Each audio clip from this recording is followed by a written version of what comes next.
इसीलिए कहते हैं भजन करो तो तुम्हारे पाप नष्ट हो जाए। देखो दुख विपत्ति संकट कितने कितने हैं, ऐसे विपत्तियां हैं जिनको आप सोच नहीं सकते, उसमें हमें कोई बचा नहीं सकता। कर्म जब दंड देने आता है तो कोई बचा नहीं सकता।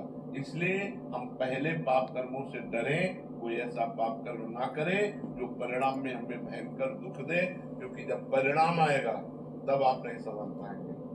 परिणाम के पहले हमें पता हो तो हम उसे भजन के द्वारा नष्ट करें, लेकिन पता होता नहीं, अचानक परिणाम आता है। हंसते खेलते गीत सुनते हुए जा रहे, एक्सीडेंट हुआ, नष्ट हो गए।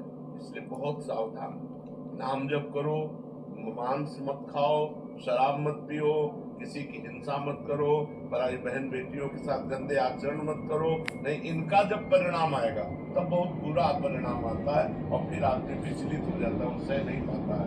ऐसे ऐसे कष्ट आते हैं। कष्टों से तो बचना चाहते हो, लेकिन जिनसे कष्ट होते हैं ऐसे कर्मों से नहीं बचना चाहते तो कष्ट तो भोगना ही पड़ेगा। सुख चाहते हो और जिन कर्मों से सुख मिलता है वो कर्म तो कर नहीं रहे, तो तुम्हें सुख कैसे प्राप्त हो जाएगा। पाना चाहते हो सुख और कर्म करते हो जिनका परिणाम मिले दुख, तो इसलिए भोगना पड़ता है। अनिरुद्ध शर्मा जी, राधे राधे महाराज जी। महाराज जी, मेरा प्रश्न यह है कि महाराज जी, भक्ति है क्या? क्या ये केवल भाव है या कोई देवी है, या मतलब?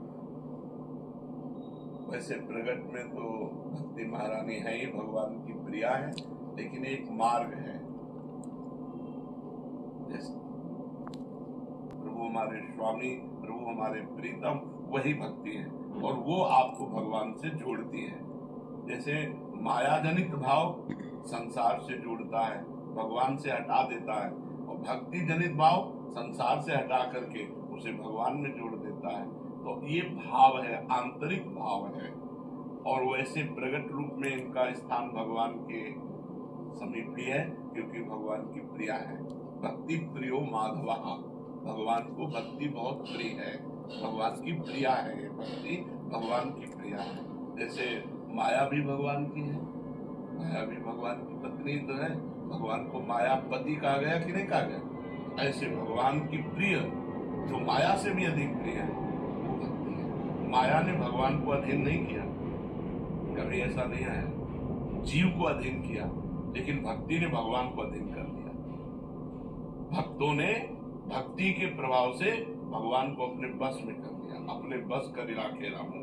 तो भक्ति सर्वश्रेष्ठ आंतरिक भाव है जो भगवान को रिझा लेता है, जो भगवान को अधीन कर लेता है। दुर्गेश यादव जी, गुजरात से। महाराज जी, 84 लाख